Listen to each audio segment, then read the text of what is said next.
Spire, I've called it, for that's the image I kept in mind as I wrote the book that would link here.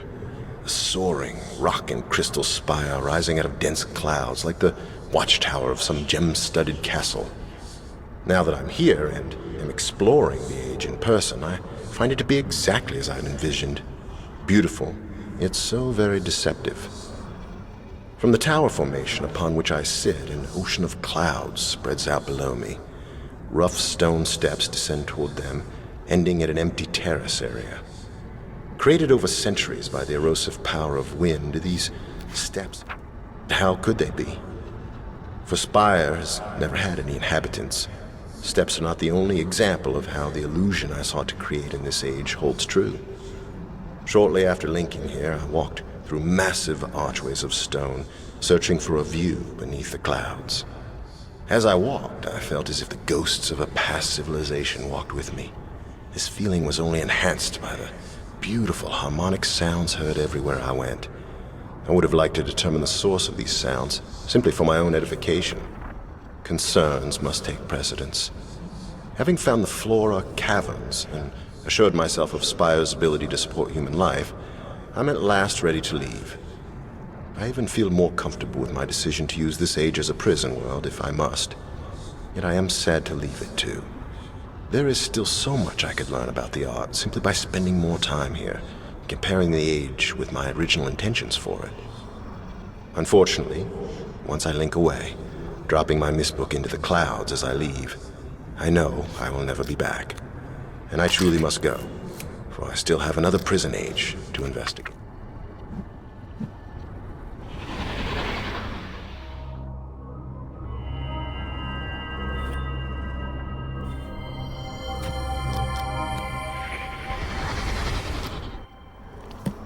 Never be discouraged by a mistake, Atris. My grandmother, Anna, always used to say.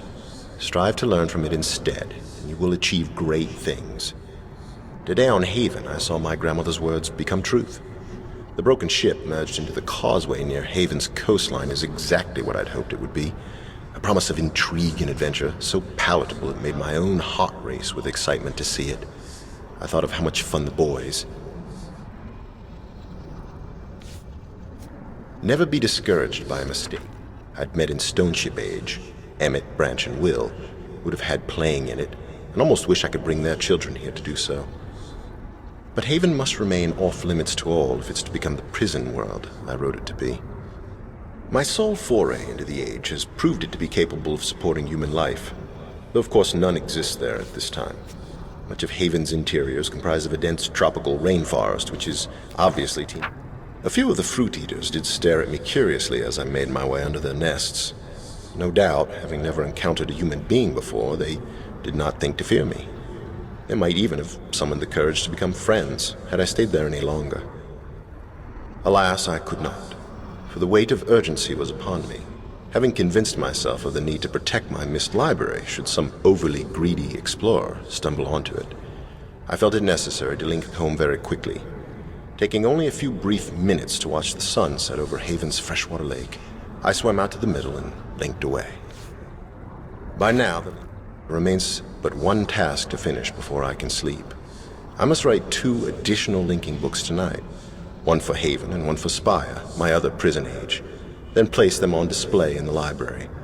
I shall also have to warn Sirrus and Achenar to stay away from them, and tell Catherine, of course, when all is finished.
We've almost finished the linking chamber. There's just the security seal to install.